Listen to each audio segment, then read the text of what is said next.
아는 기자, 아자 시작합니다. 이 공수처가 야당 대선 후보 부부까지 통신 자료를 조회한 사실이 드러났죠. 정치부 이민찬, 사회부 이윤우 기자와 자세히 들여다보겠습니다.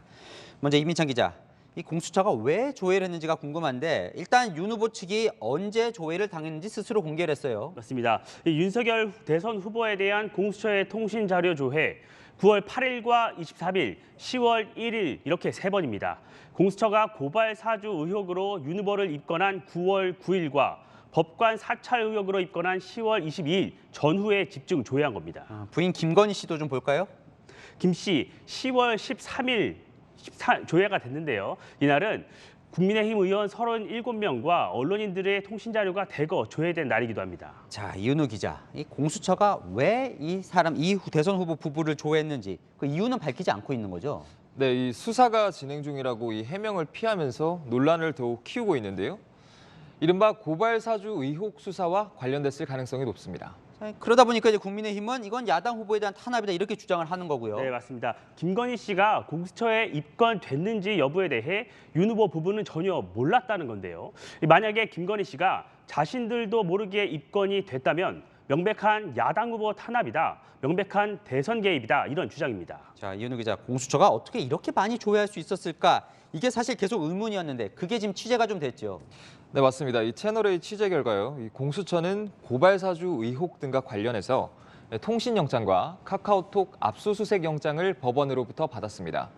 영장이 발부된 수사 대상자가 특정 시점에 통화한 사람의 전화번호는 물론 카카오톡에서 대화한 사람들의 접속 기록과 그리고 전화번호까지 확보를 한 건데요. 이 단계에선 전화번호만 알 수 있어서 공수처는 통신사의 전화번호를 보내서 인적사항을 확인을 합니다. 이 카카오에서 받는 단톡방 참여자들의 전화번호가 광범위하기 때문에 결국 수사기관이 혐의와 관련이 있을 것 같은 사람을 선별하는 작업이 필요한데요. 공수처는 고발 사주 의혹과 관련해 수사 대상자가 참여했던 대다수 단톡방 참가자들의 전화번호를 확인했다고 합니다. 그래서 그렇게 많이 할 수 있었던 거군요. 네, 그렇습니다. 결국에는 이 가입된 단톡방이 많은 이 언론인과 정치인, 그리고 이들의 지인, 가족까지 통신 조회를 당하는 일이 벌어진 겁니다.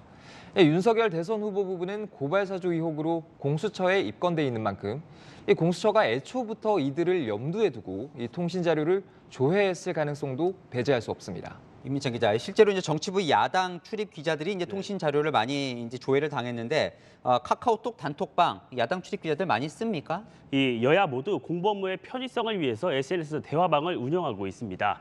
여기에는요 기자 외에 국회의원과 보좌진 수백 명이 포함되어 있습니다. 이 가운데 한 명만 수사 선상에 올라도 통신자료 조회 대상이 광범위하게 늘어날 수 있는 겁니다. 근데 야당 의원, 야당 기자만 한 거예요? 아니면 여당 쪽 의원이나 여당 출입 기자는 아직 이렇게 조회했다는 이야기가 없는데요. 이 공수처의 통신자료 조회 여부는요, 본인이 가입한 통신사에 요구해야 받을 수 있습니다.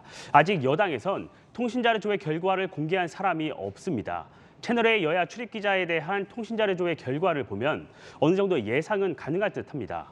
야당 출입 기자 8명 전원이 통신자료 조회를 당했지만 여당 출입 기자는 1명에 불과했습니다. 이윤우 기자, 이 여당 의원들이 과거 야당일 때요, 이와 비슷한 일이 있었을 때 강하게 반발했던 기억도 있거든요. 네, 지난 2014년 이 박근혜 정부 때인데요. 당시 경찰이 세월호 집회 관련 수사를 하면서 노동당 간부의 단체 대화방 상대 2,300명의 전화번호를 압수했습니다. 당시 야당이었던 새정치민주연합은 강력 반발했습니다. 법 조문조차 제대로 점검도 하지 않고 국민들을 검열하겠다고 밝혀서 발칵 논란이 되었습니다. 이러한 광범위한 사찰은 민주주의에 대한 정면 도전입니다.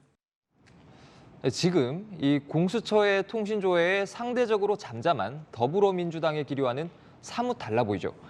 당시 카톡 검열 논란으로 번져서 이 외국에 서버를 둔 텔레그램으로 사이버 망명이 유행이었는데 결국 공수처가 7년 뒤에 같은 일을 반복하고 있는 겁니다. 법조계에서는요, 이런 포괄적인 통신 자료 조회는 초인 검사나 하는 실수라면서 공수처가 아마추어임을 자인한 셈 이렇게 지적하고 있습니다. 또 이런 수사가 가능하도록 영장을 내준 법원도 비판에서 자유로울 수는 없다는 지적이 나옵니다. 자, 이민찬 기자, 이번 일이 이 대선에도 영향을 좀 미칠까요? 네, 후보 부인 리스크와 선대위 내분으로 국민의힘 수세에 몰린 상황이었는데요. 이 공수처의 통신자료 조회를 야당 탄압, 불법 사찰로 규정하며 대대적인 공세에 나서고 있습니다.